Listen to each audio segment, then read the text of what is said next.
नीट परीक्षा रद्द झाल्यामुळे विद्यार्थ्यांमध्ये सध्या संतापाचे वातावरण आहे। त्यामध्येच आता गोव्यातील मडगावमधून एक अतिशय धक्कादायक घटना समोर येत आहे।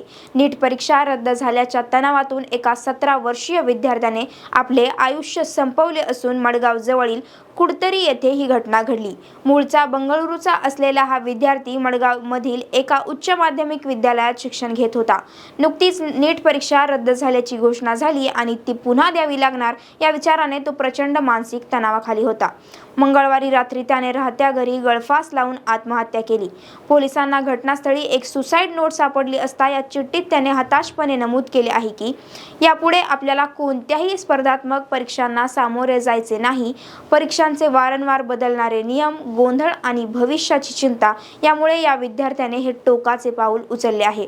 या घटनेमुळे विद्यार्थी आणि पालकांमध्ये चिंतेचे वातावरण पसरले आहे।